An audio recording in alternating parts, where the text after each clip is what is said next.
Hello everyone, आप सबका स्वागत है। आज हम पढ़ेंगे विद्युत द्विध्रुव के निरक्षीय, जिसको हम कहते हैं विषुवत रेखा भी, के कारण विद्युत के ऊपर स्थित बिंदु पर विद्युत क्षेत्र की तीव्रता,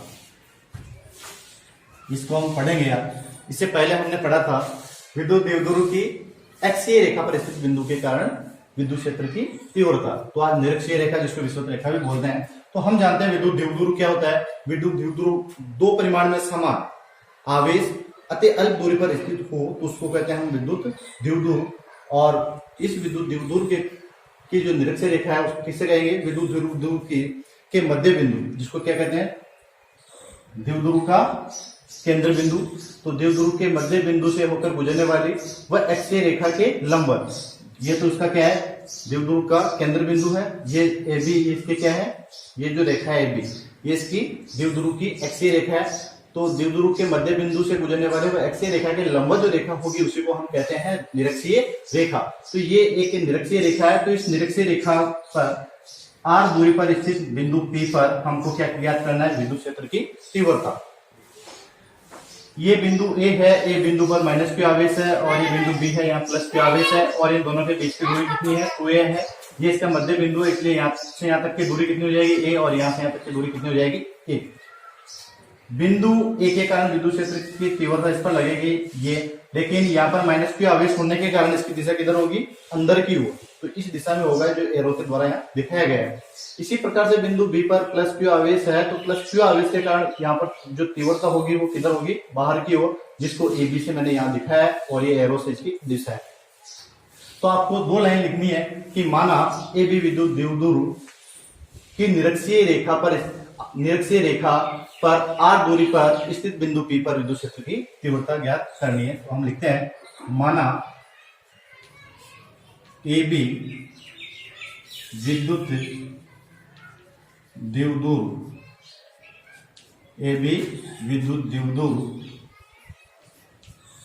की निरक्षीय रेखा पर स्थित बिंदु P पर विद्युत क्षेत्र की तीव्रता ज्ञात करना है। बस दो लाइन लिखना है इसमें से। अब हम देखते हैं कि ए बिंदु पर स्थित माइनस Q आवेश के कारण बिंदु P पर विद्युत क्षेत्र की तीव्रता। तो यहां लिखेंगे बिंदु ए पर स्थित आवेश, कौन सा आवेश है? माइनस का Q के कारण विद्युत क्षेत्र की तीव्रता। तो इस तीव्रता को ज्ञात करने से पहले अपन को यहां से यहां तक की दूरी भी हमको पता होना चाहिए। तो ये दूरी हम कैसे ज्ञात करेंगे? हम देख रहे हैं यहाँ पर ये दो त्रिभुज बने हुए हैं। ये जो त्रिभुज है ये समकोण त्रिभुज है, क्योंकि ये इसके क्या है? लंबवत है। ये 90 डिग्री का कोण है। तो ये दोनों समकोण त्रिभुज है। समकोण त्रिभुज में ये क्या बन गया? कर्ण। और ये कर्ण ज्ञात कर लेंगे, आधार का स्क्वायर प्लस लंब का स्क्वायर। मान लो ये कोण थीटा है, तो यहाँ ये कितना हो जाएगा? ये हो जाएगा इसकी दूरी, मैं इधर लिख देता हूँ इस वाले पे, एक का स्क्वायर, आधार का स्क्वायर प्लस लंब का स्क्वायर का अंडर रूट। और ये दोनों दूरी आपस में क्या होगी? बराबर होगी। कैसे होगी उसको एक बार समझ लेते हैं। ये दोनों जो त्रिभुज है ये सर्वांग कैसे हैं? ये वेनिष्ठ भुज है, ये दोनों बराबर है, ए है, ये कोण 90 है, ये कोण भी कितना होगा? 90। तो सर्वांग त्रिभुज है, तो ये कोण थीटा है, तो ये कोण भी क्या होगा? थीटा। और ये भुजा भी आपस में क्या होगी? बराबर। तो ये भुजा का मान भारत में आ गया है। तो विद्युत क्षेत्र की तीव्रता कौन से बिंदु पर? बिंदु ए पर। बिंदु ए पर, यहां बिंदु नहीं लिखा, तो बिंदु ए पर। तो बिंदु ए पर विद्युत क्षेत्र की जो तीव्रता हो जाएगी वो कितनी हो जाएगी? KQ अपॉन R स्क्वायर जो लिखते हैं वो दूरी होती है। तो यहां से यहां तक की दूरी, वो दूरी कितनी है? Under root a square plus are square का स्क्वायर, अर्थात आर स्क्वायर। ये आर और ये इसका क्या हो गया? स्क्वायर। तो यहां से इसको सोल्व करेंगे तो ये हो जाएगा के की वैल्यू हम रख दें तो निर्वात के अंदर हम माने तो ये हो जाएगा 4 पाई एप्सिलॉन 0 और ये हो गया क्यू अपॉन और ये अंडर रूट स्क्वायर है तो ये आ जाएगा A square plus are square, under root हट जाएगा। और ये सदिश राशि है तो इसकी दिशा किधर होगी, माइनस आवेश है तो अंदर की ओर, तो इसको क्या लिखेंगे, पी से ए की ओर, पी ए की ओर। ठीक है, तो ये इस बिंदु ए के कारण हो गया। इसी प्रकार से बिंदु बी पर स्थित आवेश, कौन सा आवेश है, बिंदु बी के ऊपर स्थित, देखिए वहां पर प्लस का क्यू हो जाएगा प्लस क्यू के कारण। ठीक है, विद्युत क्षेत्र की तीव्रता तो इसको लिख देंगे ईबी वेक्टर, तो ये हो जाएगी 1/4 पाई एप्सिलॉन 0 और ये क्यू अपॉन वही दूरी बराबर है, ये दूरी है इसका स्क्वायर करेंगे तो ये इसी फॉर्म में आ जाएगी, ये हो गया ए स्क्वायर प्लस आर स्क्वायर। अब हम देखते हैं कि ई ए और ई बी ये दोनों क्या है, दोनों के मान समान है लेकिन दिशाएं क्या है, विपरीत हो जाएगी। इसकी दिशा किधर होगी, ई बी की, ये प्लस आवेश है तो इसके कारण यहाँ पर तीव्रता होगी वो किधर होगी, बी से पी की ओर, तो इसकी दिशा हो जाएगी बीपी की ओर। तो हम लिख सकते हैं कि चूंकि ई ए और ई बी की दिशा विपरीत है लेकिन इनका परिमाणात्मक वैल्यू क्या है, बराबर है, तो ये mode of E A vector और ई बी वेक्टर का जो मोड होगा वो क्या है, बराबर हो जाएगा। अर्थात ई ए और ई बी इनकी वैल्यू देखिए बिल्कुल बराबर है लेकिन दिशाएं क्या है, विपरीत है, इसलिए हमने क्या लगा दिया, परिमाणात्मक। अर्थात परिमाणात्मक रूप से ये दोनों क्या है, बराबर है और इनकी वैल्यू कितनी हो जाएगी, वो वैल्यू हो जाएगी 1/4 पाई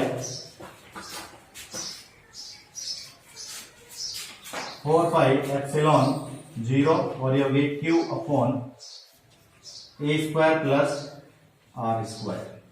ठीक है, ये परिमाणात्मक वैल्यू, इसलिए यहाँ पर दिशा को हम शो नहीं करेंगे, तो हम हमारे पास में जो वैल्यू है इसकी परिमाणात्मक वो आ गई है। ठीक है, अब हम देखते हैं कि इसके जो परिमाणात्मक रूप से विद्युत क्षेत्र की तीव्रता है वो किधर होगी, जिसके लिए हम घटकों में इसको क्या करेंगे, वियोजित करेंगे। और घटकों में वियोजित कैसे करेंगे, विद्युत द्विध्रुव की अक्षीय रेखा के अनुदिश व लंबवत घटकों में वियोजित कर देंगे ई ए और ई बी को।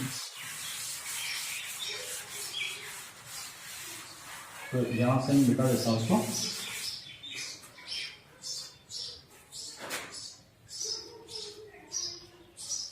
वह ई बी वेक्टर को अक्षीय रेखा के अनुदिश व लंबवत घटकों में वियोजित करने पर,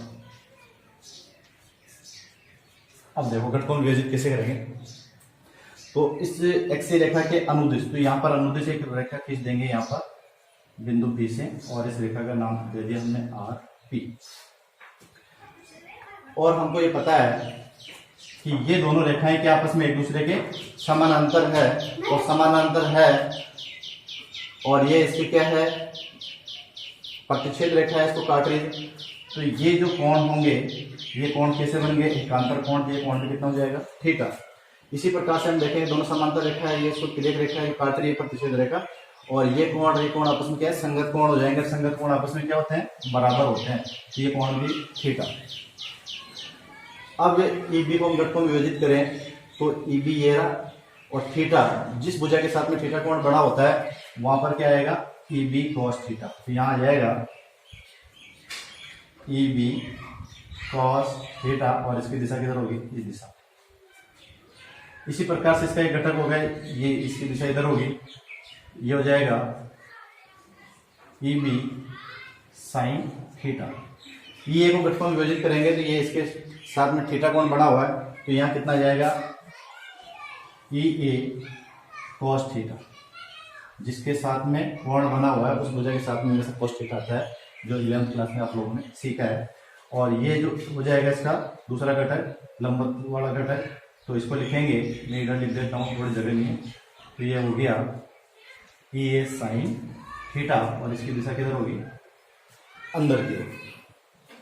तो ये देखते हैं हम लंबवत घटक, दोनों लंबवत घटक क्या है, परिमाण में समान है, क्योंकि ई ए ई बी परिमाण में क्या है, समान है, लेकिन दोनों की दिशाएं क्या है, विपरीत है। तो ये एक दूसरे को क्या कर देंगे, निरस्त कर देंगे, इनका कोई प्रभाव नहीं होगा। तो लंबवत घटक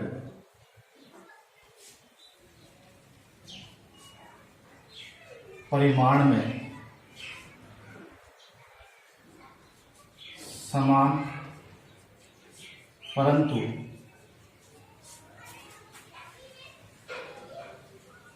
दिशा में विपरीत होने के कारण एक दूसरे को निरस्त कर देंगे।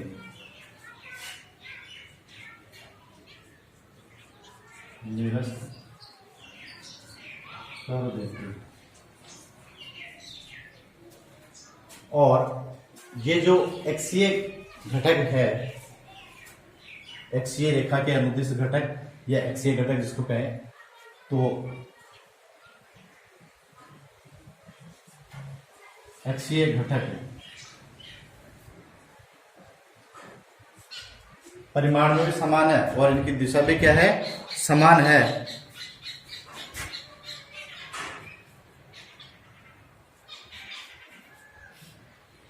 परिमाण व दिशा में समान होने के कारण क्या कर देंगे, जुड़ जाते हैं। तो यहां हम लिखेंगे जो विद्युत क्षेत्र की तीव्रता है, परिणाम विद्युत क्षेत्र की तीव्रता आ गई है, और किसके कारण है, ये निरक्षीय रेखा के कारण है। तो ये हो जाएगी ई निरक्षीय, यहाँ पर अपन निरक्षीय लिख सकते हैं, और ये किसके बराबर हो जाएगी, ई बी कॉस थीटा, और ई बी दोनों को जोड़ देंगे तो ये हो गया ई बी कॉस थीटा, और ए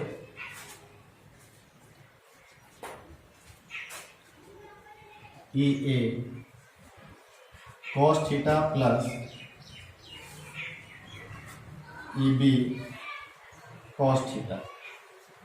इस सदिश फॉर्म में लिखा है। तो इसकी दिशा हम देखें तो दिशा किधर होगी, इसकी दिशा होगी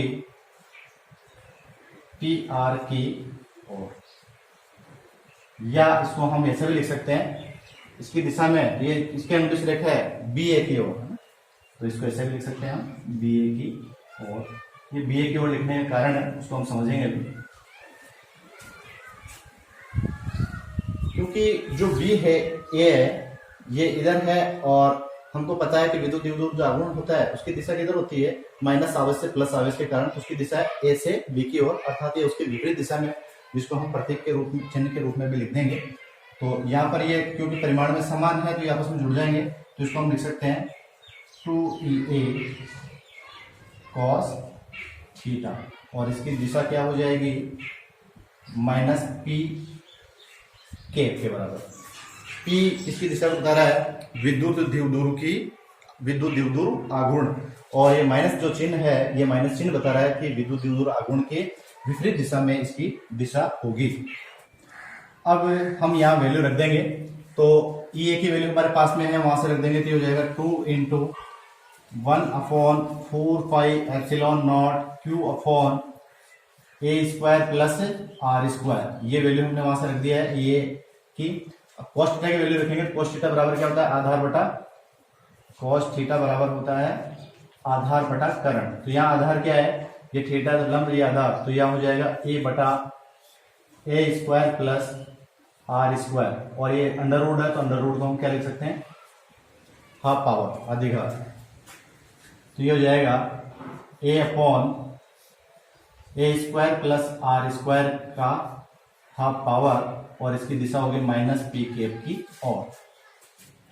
तो आगे इसको हल करेंगे तो ये हो जाएगा 2AQ, इससे मल्टीप्लाई कर दिया हमने, और इधर हो जाएगा अपॉन 4 पाई एप्सिलॉन नॉट, और ये इसकी घात 1 है, ये आधी घात है तो जुड़ जाएगी घातें, तो ये हो जाएगा A square plus are square की पावर 3/2 और माइनस पी कैप।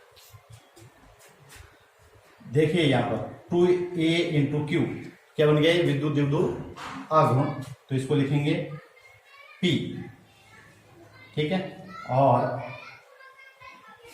यहां देखेंगे तो हो जाएगा 4 पाई एप्सिलॉन नॉट,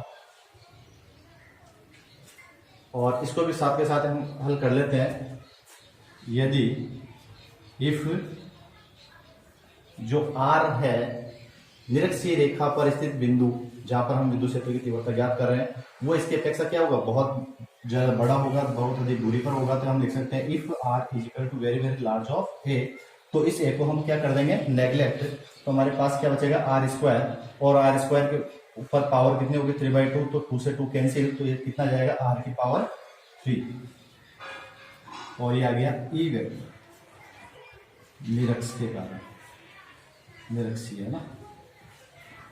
अब यहां हम देखें ये एक सदिश राशि है, तो यहाँ पर वेक्टर का चिन्ह ये लगा देंगे, लेकिन यहाँ पर इसकी जो दिशा है दोनों की वो क्या है, विपरीत है, यहाँ क्या जाएगा, ऋणात्मक चिन्ह आ जाएगा। और हम इसका मॉडुलस लिखें तो ई वेक्टर निरक्षीय, तो ये कितना आ जाएगा, यह आ जाएगा P upon 4 pi epsilon not और आर क्यूब। तो यहाँ ये ऋणात्मक दिशा हम क्या बता रही है कि विद्युत क्षेत्र की तीव्रता और ये जो विद्युत द्विध्रुव आघूर्ण है, इन दोनों की दिशाएं के आपस में एक दूसरे के विपरीत है, तो ये सदिश रूप में जाएगा, और ये बिना सदिश के फॉर्म में इस प्रकार से आ जाएगा। तो यहाँ हम तुलना करके देखें कि एक्सीय रेखा और निरक्षीय जो रेखा है, इन दोनों में क्या संबंध है। तो यहाँ हम देख लेंगे, क्योंकि एक्सीय रेखा के कारण हमको प्राप्त हुआ था ई एक्सीय, तो ये कितना आया था, ये आया था 2, एक्सीय रेखा के कारण कितना आया था 2P upon 4 pi epsilon naught R cube, और ये इसके कारण आया है। तो यहाँ इसको देख रहे हैं तो ट्वाइस हो गया उसका, ठीक है। तो इन दोनों में रिलेशन भी आपको पूछा जा सकता है कि निरक्षीय रेखा व एक्सीय रेखा में क्या संबंध है। तो यहाँ पर हम लिख सकते हैं कि ई एक्सीय जो होता है वो होता है 2, और इसको यहां से देखें तो ये क्या बन गया, निरक्षीय के कारण विद्युत क्षेत्र की तीव्रता, इसको लिख देंगे ई निरक्षीय। तो ये भी रिलेशन आपको पूछा जा सकता है कि एक्सीय रेखा के कारण विद्युत क्षेत्र की तीव्रता और निरक्षीय रेखा के कारण विद्युत क्षेत्र की तीव्रताओं में क्या अनुपात होता है। तो अनुपात आप निकाल सकते हैं जिस फॉर्म में पूछेगा, जैसे एक्सीय रेखा और निरक्षीय रेखा का अनुपात पूछे तो निरक्षीय को इधर ले आएंगे, कितना हो जाएगा 2:1, और उल्टा पूछेगा तो 1:2, तो इसको अनुपात के रूप में हम चेंज कर सकते हैं। और एकल बिंदु के कारण विद्युत क्षेत्र की तीव्रता जो आर के साथ संबंध होता है वो आर स्क्वायर होता है, और हमने देखा कि विद्युत द्विध्रुव के कारण अर्थात दो आवेशों के कारण आर के साथ संबंध आया है 1/r क्यूब, दोनों के अंदर अक्षीय और निरक्षीय रेखा के अंदर। तो यहाँ हम देख रहे हैं कि जैसे जैसे दूरी बढ़ेगी, अर्थात यहाँ पर जो एक्सीय और निरक्षीय रेखा अर्थात द्विध्रुव के कारण विद्युत क्षेत्र की तीव्रता के मान में क्या होती है, कमी ज्यादा होती जाती है, और यहाँ कम होती है इसकी अपेक्षा। तो आई होप ये आपको समझ में आ गया होगा।